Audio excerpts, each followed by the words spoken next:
There we go. Dorothy is our reminder to do the recording. I I, try. lo- I love it when she puts up the piece of paper to okay, record. Yeah, Connie, thank yeah, you. hard for Connie. Thank you, Dorothy. Dorothy has a visitor there who's sharing the meeting with us, but y'all can't see him. Richard's to her right. Am I right? Is it your right? There he is. Good morning. Mr. America. Good morning. Yeah, yeah. And so I thought what I would do to start this off, we're going to do the 3, 2, 1. And I guess we will take volunteers what order y'all want to do it in. So feel free to step up. But I'm going to start off with on page 84. It's towards the bottom. It reads, after I start my weekly team meeting, I will ask what was your biggest gain yesterday. He was talking about how he starts his meetings. And so I thought, let's begin with that. So what was your biggest gain yesterday? And then we'll get into the 3, 2, 1. Wow. Gonna make me think here. Okay. And I got to think, so I'll go first, and that gives y'all time to think. But as I said the same thing you did, Bob. I said, that makes you have to really look at yesterday and what you did yesterday and what happened. Well, yesterday we sold the house. So Wow. Oh my gosh. so that would be my biggest gain yesterday. So mine ended up being easy. Yeah. Wow. You got one, Dorothy? Let me be last. I'm still thinking. Well, Go ahead. I got to teach a senior fitness class yesterday that I don't normally teach. I have one steady class of my own, and then I had got the sub at a different gym than I've taught at before, and it was kind of neat seeing a bunch of different people. I guess they were probably age 60 to 85 or so. Yeah. Yeah, and it was just kind of it was a privilege to teach that group and see the big smiles on the faces and the happiness. I love that. Oh Anyway. my goodness. And so what is the class you teach? It's called Forever Young. And what do you do? Do you do balls, strength, Yes, we do weights? light, light to medium weights, and we do bands and balls. Okay. Yes. And then Okay, sometimes we'll get on the floor and do some core exercises. They don't like that so much. They have to usually. get up. That's right. They have to Exactly. get up. I can identify with that. Who's next? I'll go. I think yesterday I went to IKEA for my birthday, and a friend of mine had told me they have the best bathrobes there. And the last time we were there, they didn't have any. So I went to the place where they might have this bathrobe, and they had them. And out of default, I picked the one that was large, extra large. And then I opened it up and I looked at it, and I'm like, this is really big. And I took the one that said small, medium, and I tried it on, and it fit perfectly. And I'm like, okay, that's never happened in life. So I would say that was a game. I think that's a very big plan. Dorothy? I would have to say my gain was our conversation yesterday. And you're helping me with Canva. That's my gain. Yes, that's my gain. That was fun. Yes, and it's something that I'm having trouble with, but I want to be able to get it done within the month of March. So that was a gain for me. Does Richard want to participate? Do you want to participate? What is your biggest gain for yesterday? For yesterday? Okay. My biggest gain is my son-in-law. I had a biopsy done for prostate cancer, and it came back benign. All right. That is a huge win. Yes. Yeah. Yeah. Thank you. Thank you for Appreciate making me think. Yeah, for me, it doesn't happen that often. Okay. So let's get into the 3, 2, 1. And who would like to go first? Do you want us to Kick do it the off if whole you want. set? Go ahead. Say again? I was Do just we, gonna ask, do you want us to do like all, just the 3, just the 2, just the 1, or all of them together? Do you have a preference? I don't care. Just I'm do ready. your whole, Either. yeah, just do your whole thing, because to me, when I'm putting that together, it kind of, Okay. one feeds off of another. Okay, now I do the electronic book, so of course I don't have page numbers that mean anything. Okay. My first one though was near the beginning of the chapter, and it says the gap is a habit. And I Yeah, just chewed on that and chewed. It's a short quote, but I thought that was really profound. And then the Yep. second one is the most fundamental context for everyone in every situation is how they measure the value of their developing experiences as either negative or positive. And then my third one was actually a quote from Desmond Tutu. Language is very powerful. Language does not just describe reality. Language creates the reality it describes. So I thought that was, between the 3 of them, language creates, the reality it describes. wow. And That's it was good. one of those inset quotes that are in the book. And I don't know what it looks like on the page, so I can't tell you. I can only tell you what it looks like on my Kindle. And so that one I just thought was a reminder that how we talk about things, the words we use really have an impact. And then the 2 most significant takeaways I thought were to call yourself out when you find yourself in the gap, and then to tell 5 people about the book, which I texted copies of the book to 5 people today so that I could just put that into action. And then my statement or question of how to make this present, when I hear somebody, because I can't know whether or not someone has read the book, so if I say you're in the gap, doesn't mean anything. So I was like, all right, the thing I think I could ask is, what are you learning? And that is just it's not directly turning it into a positive, but what are you learning does sort of imply that even if it's terrible, there is something there that you can take from that. And I have a role model. One of the people on my team is, it doesn't matter what happens to her. She starts describing the lesson right away. And she says, oh, yesterday I just had such a learning day. And then she lists the 5 things she learned. And I know that if that same thing had been from somebody else, possibly even from me, it would have been 5 things to gripe about. And she didn't do that. She just said, these are the 5 things I learned. And it's really positive to me. And it keeps me in the gap gain when I spend time talking. Yeah. Can I ask a question on something you just said? You inferred that your answer would have negatives, and I have quite the opposite impression of you. I always see you. Was that a rhetorical statement? No, or? well, no. I know that honestly, sometimes especially in conversations with her, we could be describing the same conversation, and I would describe it as a gripe. Not often, and doesn't always stay that way. And I will grant you that probably not all 5 either.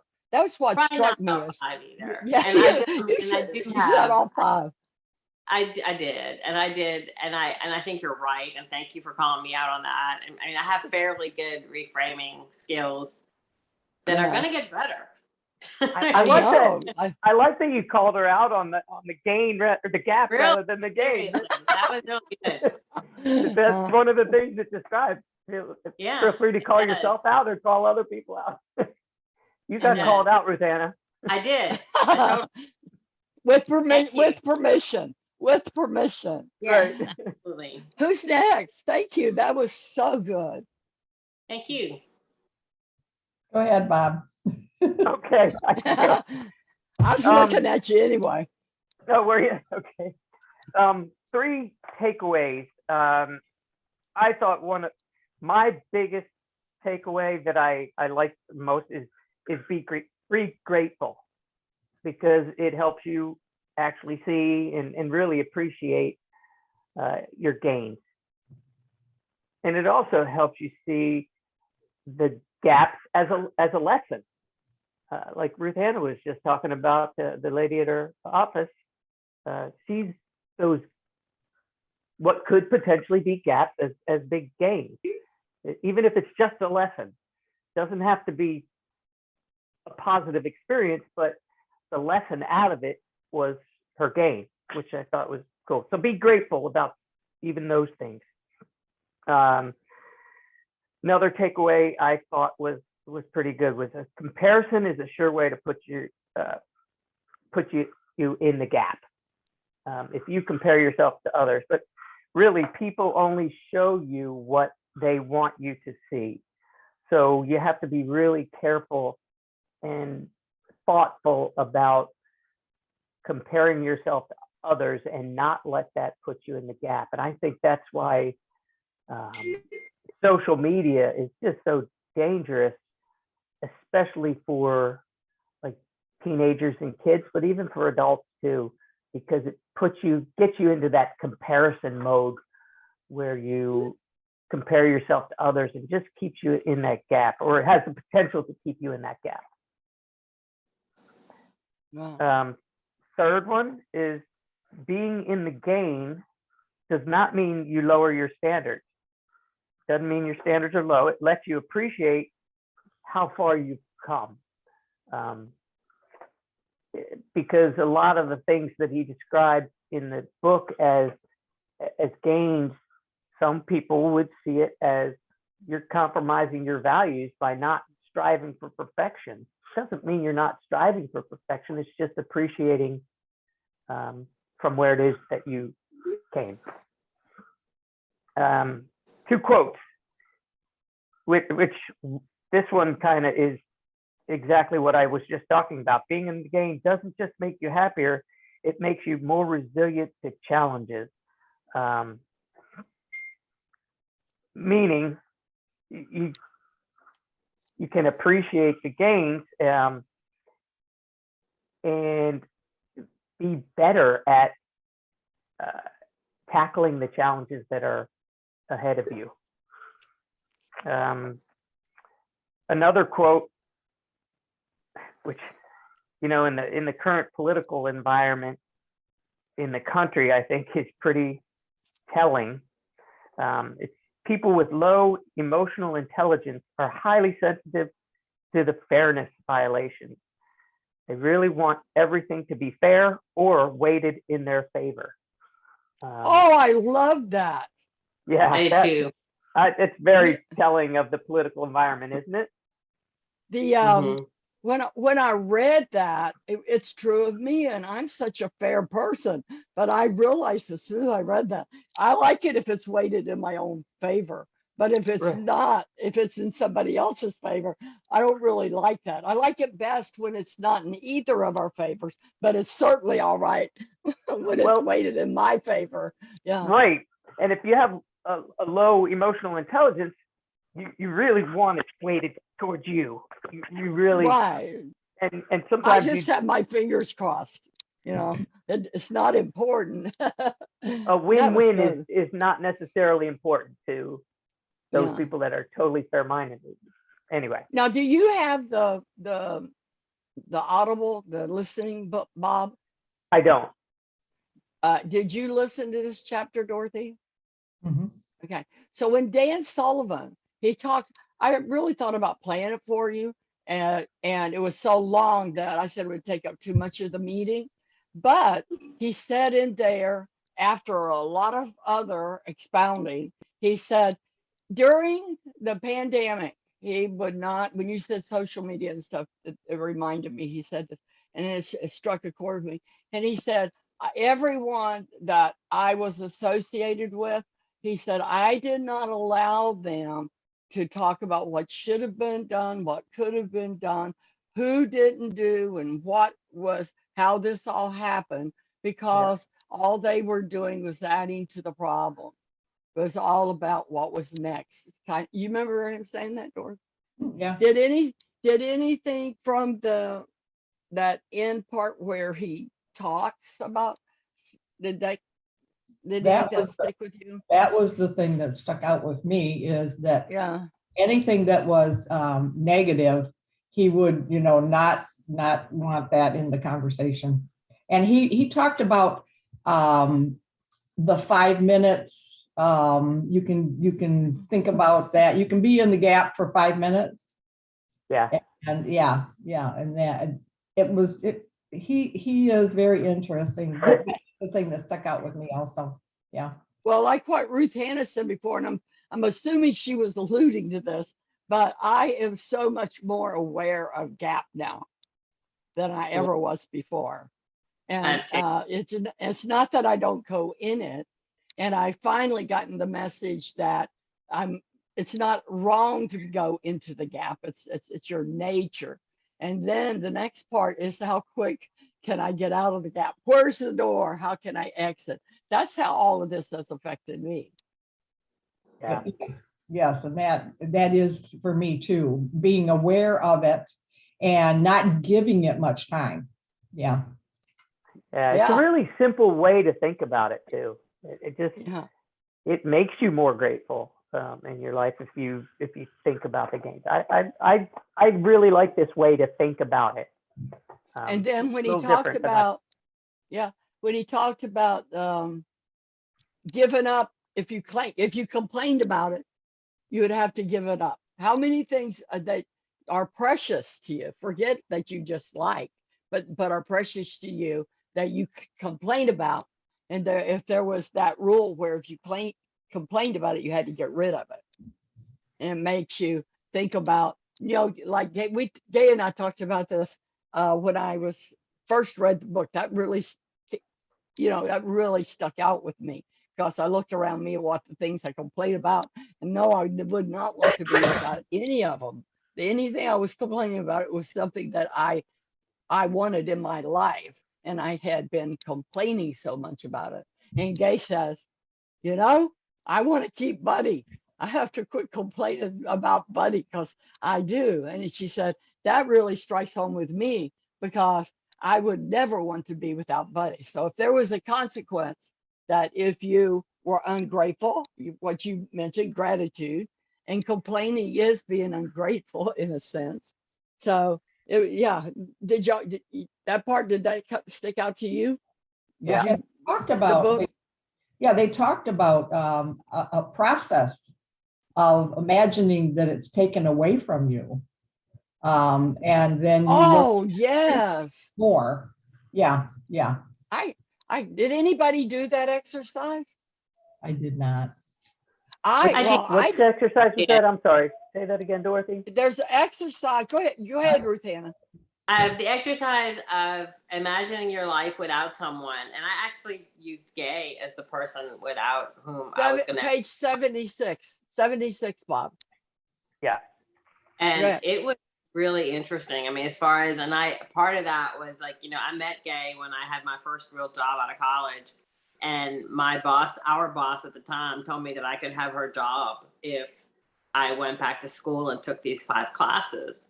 And I was like, well, if I'd never met Gay, then she wouldn't have been there for me to get her job. And I never would have taken those accounting classes, and I never would have gotten my MBA, and I'd be broke somewhere.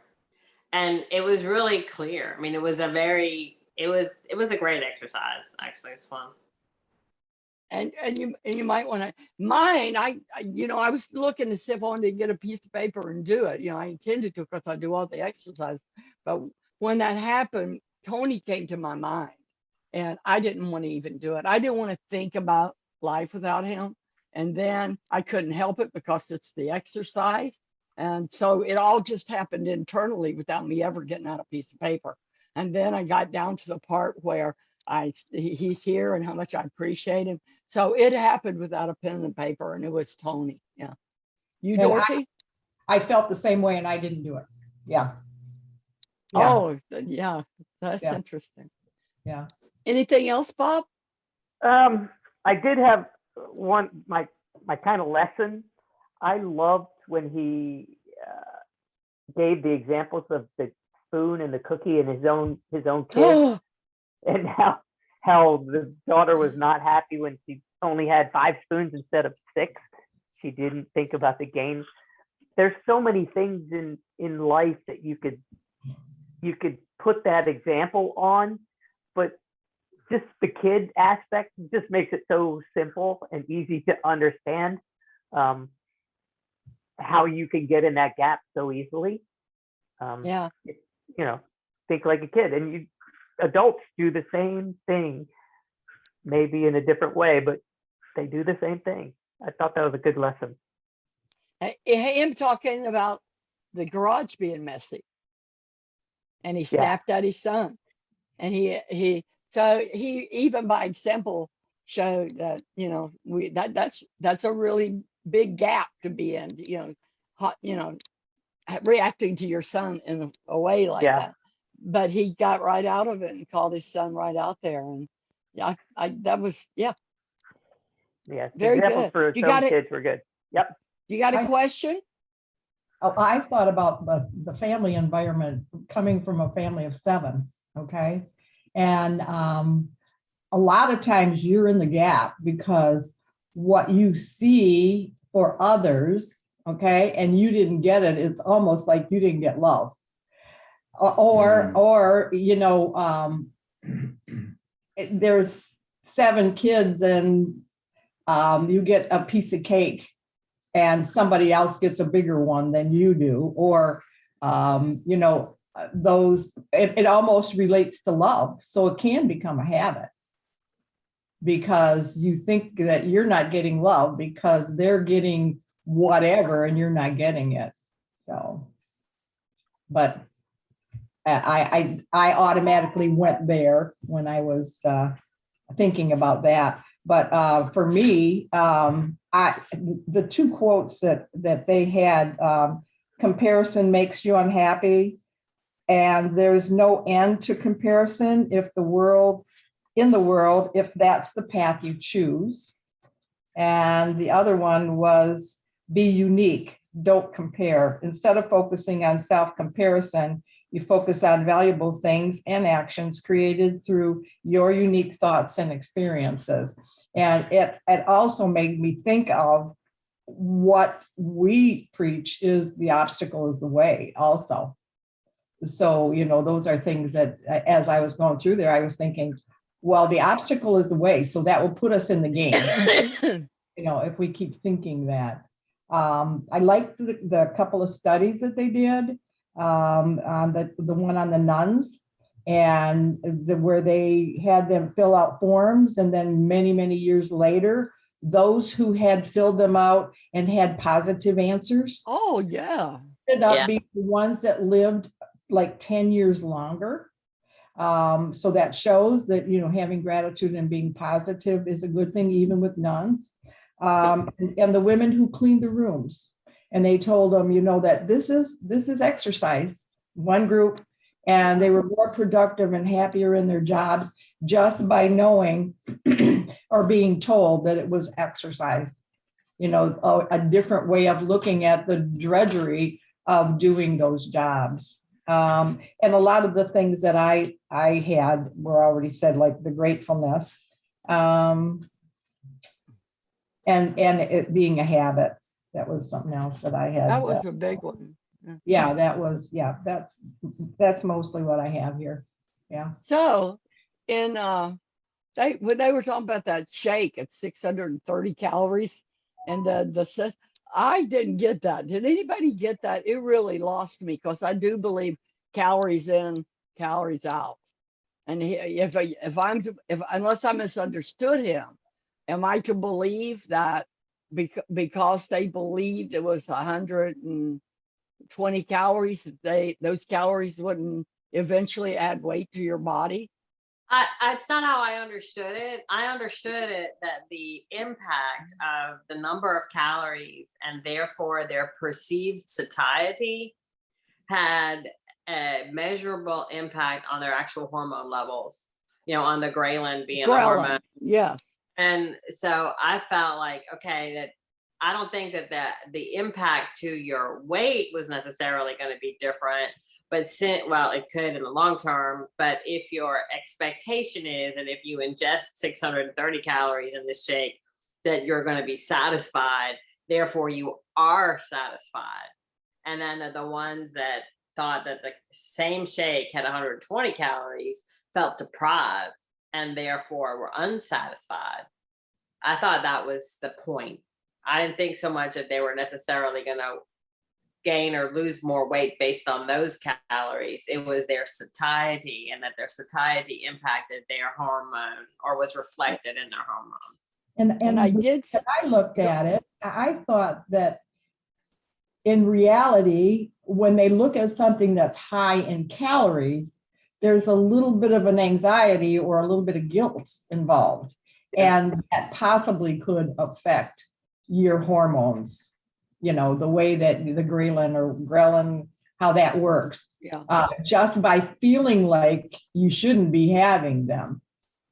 That's the way that I took it. So, and the other way they were, oh yeah, I'm getting all of this and it's filling and I can lose weight on it. Yeah. No, when my, and it was confusion because I thought everything that Ruth Ann thought, but where my confusion came from is when they said when they tested the people who had the 630, that their ghrelin was low, so therefore they had less hunger. And that's what you would want. But these are the people that had the sugary, high calorie drink. That's where my confusion then came from. If the person that did the 120 and it was the same thing and then their ghrelin was higher, then they're going to be hungrier.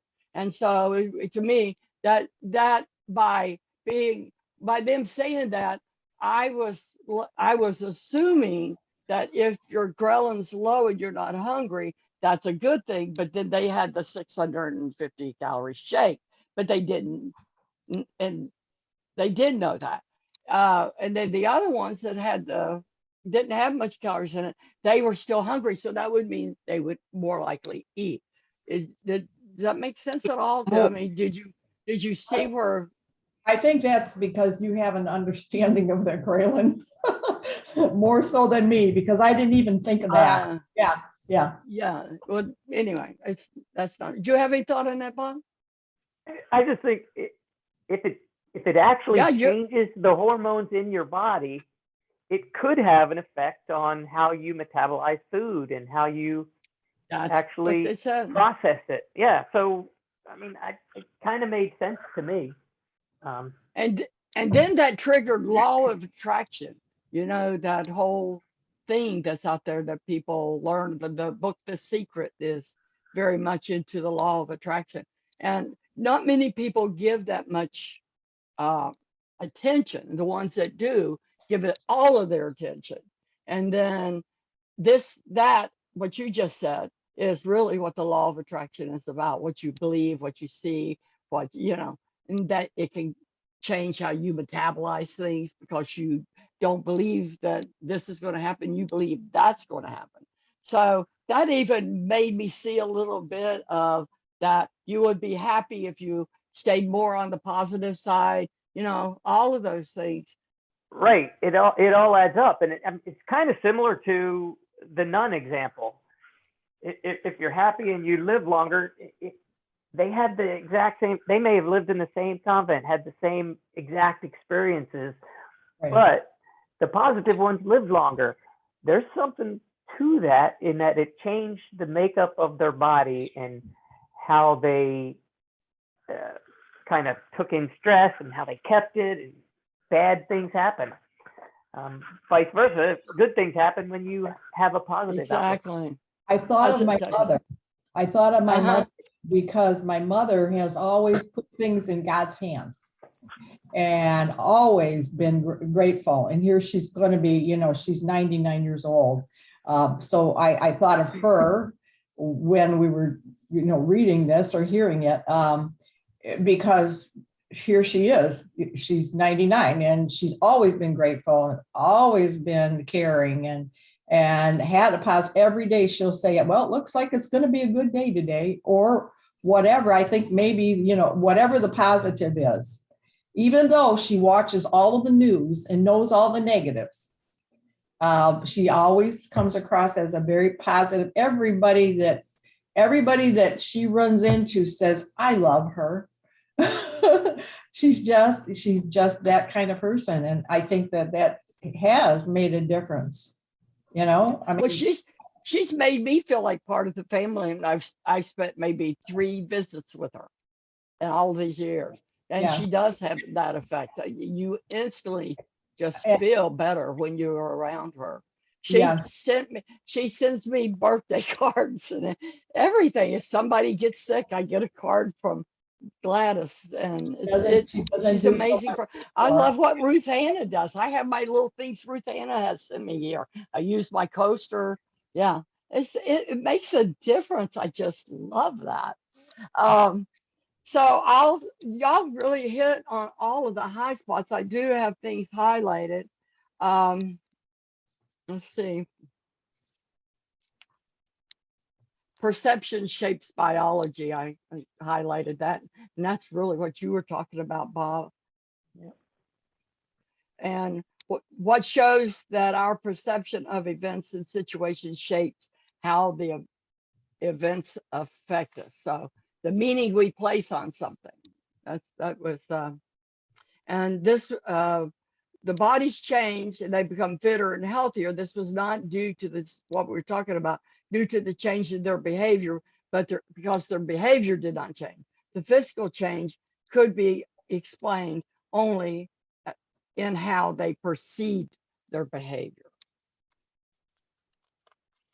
And no one's life is without serious problem, but you still have a choice in the way that you see them. Those stood out to me, and context stood out to me. What is trauma to one person, another person sees it as a growth experience or a learning experience. Like you said, your friend Ruth Anna, she instantly tells you what she's learning. And then my quote, comparison is the thief of joy. I have said that my whole life because it was said so much to me. And then the other one I marked is you're 100% disciplined. You are 100% disciplined to your existing set of habits. That really spoke to me because that's what we're all working on, is putting good habits in the place of bad habits. And that was one of the things, having the pre-plan in place, that struck a chord with me too, because I remember when saying, okay, this is what I'm going to do if I'm at this party and this certain thing happens, but I didn't do it. I didn't use my pre-plan. And so when I was reading that, I was, I was thinking how it had not worked for me. But now I've been doing this 11 years and those pre-plans work. And then later on in his explanation of that, he's saying how it's the duration and of having that pre-plan that creates the habit eventually. And now that is true for me. But I remember pre-plans didn't really work. I can remember when pre-plans did not work for me. So, and the question that I have is, with all of this that we're learning, I keep having personal experiences. And like in this one, the personal experience was when he said, well, what if right now you lose your good health? And, or if immediately you can no longer walk? Both of those happened to me. And so I didn't have to ask myself that. It did happen to me. But I have a moment like that pretty much in every chapter. So the thoughtful question that I would pose is, has anyone else experienced a personal moment in these learning that we're doing on these chapters? Some spoke directly to you in a big way. That health thing spoke to me too. Yeah. Oh, you had the pacemaker, yeah. It changes everything because I thought I was doing everything that I could do to stay healthy. And all of a sudden I'm faced with this and I don't feel the same. I don't feel as healthy. Even though the pacemaker is doing its job, I don't feel as healthy. Yeah. I think something happens with age. And maybe it's because you get more. What do you say? It sure does. Yeah. And so right up before my stroke, I was getting it. I mean, full days, yeah, getting everything done. You know, that was all cut off in a moment. So I had the realization, but I would liken it to you guys haven't lost nothing like that. And we always wish somebody that's had the experience wishes they could convey it to someone else, and you can't really do it. It happens when it happens to you. You don't know how strong you are until you have to be strong. But there's a lot of other little lessons in there that I've gotten to in the way I handle situations, the way I talk to people. But that one really did speak to me.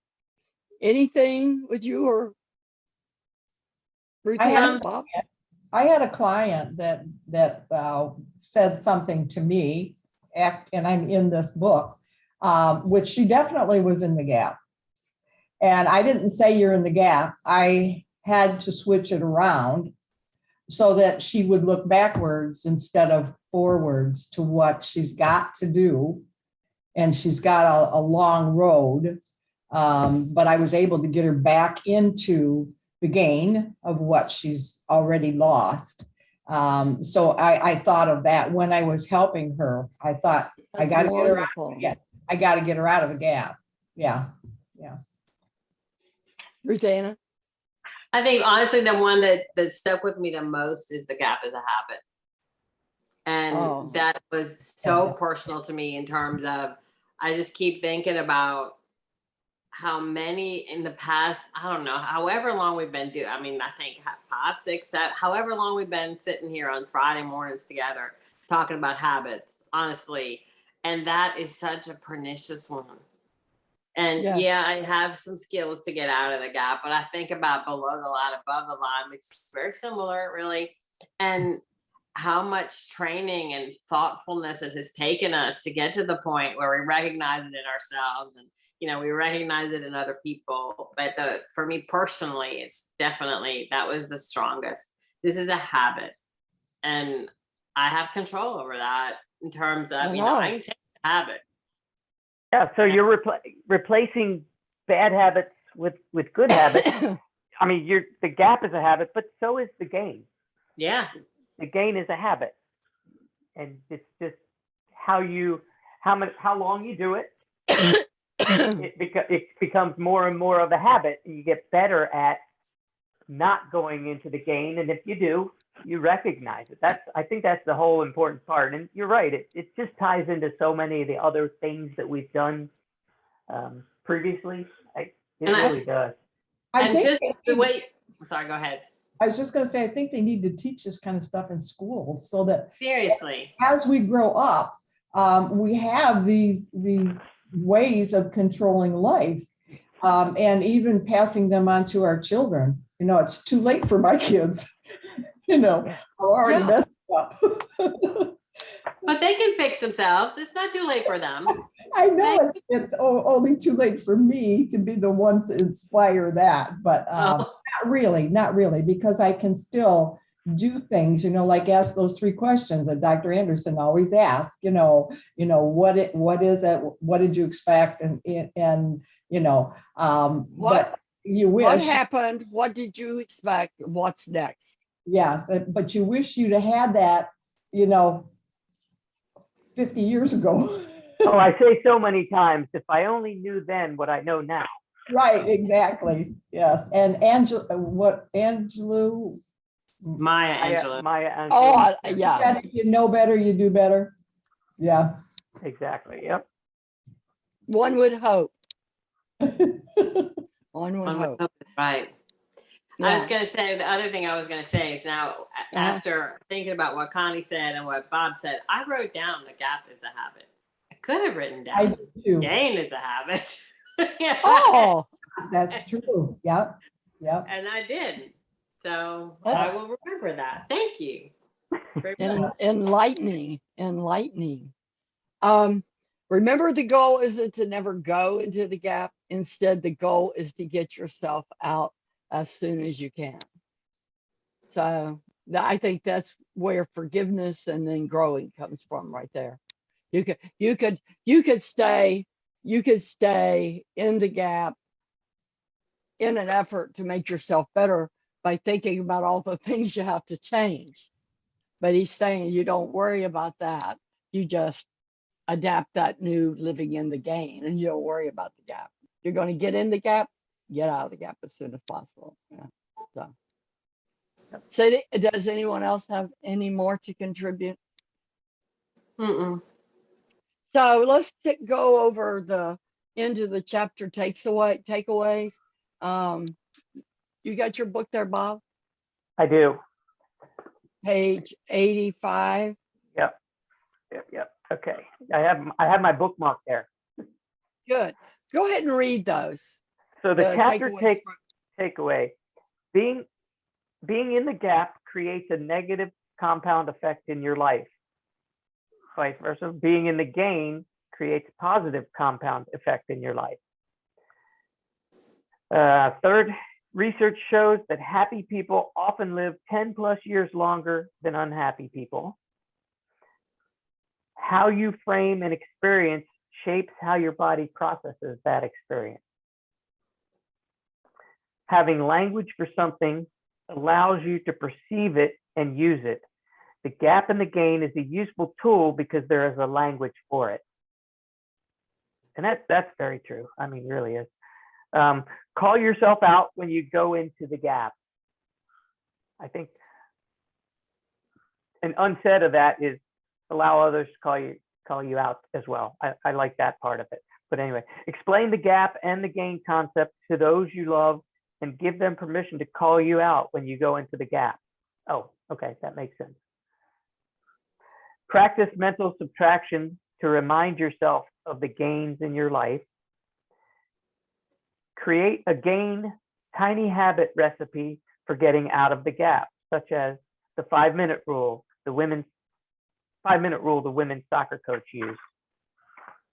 And that's it. That's the last. I think we covered everything. That giving people permission to tell you you're in the gap, I'm not so keen on that. Even if I told Tony he could do that, he'd say, oh no. Oh no, not me. You're not going to get me there. So a lot of that has to be know yourself. No, this would not be good for the people who honored my request. I'd be working to get myself out of the gap all the time. That's funny. I don't know what Gay has planned. Is it the next chapter in the book? It Is that should where be we're at? the next chapter. That's Yeah, what I think. until the last Friday of the month, and then it'll be 26. Richard Element. just interjected a thought. He said, I call him out all the time. I do not. But he I gave think you may have permission to do it. revisit What Do I all have the your time permission to means. do it? All the time. Doesn't matter. It's automatic. He says it's automatic. I used to be below the line, but now I'm the gap. I'm in big trouble. Turn the computer around to Richard. Dorothy. Richard, they want me to turn the computer around to you. Oh. You know, I want that on camera. The last thing you said. what did I say? The last You thing used to be below the line. Line, but now I'm the gap. That's good. That's a good way to think of it. Thank you. He calls Thank me you up, for I'll tell you. It's good for me though, honestly. Yeah. I agree. He does it to himself more than I do it to him. He'll say, uh-oh, I'm below the gap. Yeah. Below the gap. Whatever. Below the line or in the gap, yeah. Richard, we appreciate you participating with us this morning and thank you for We your do. contribution. Yeah. So I have nothing to add to this. It was wonderful. I would say we all send our prayers and best wishes to you, Gay, and to Buddy. And we'll see you guys next Friday and we'll do chapter Okay. 4. All Thank right. you. See you next week, Bye, guys. guys. Thanks for Have a great coming. weekend. Bye. Bye.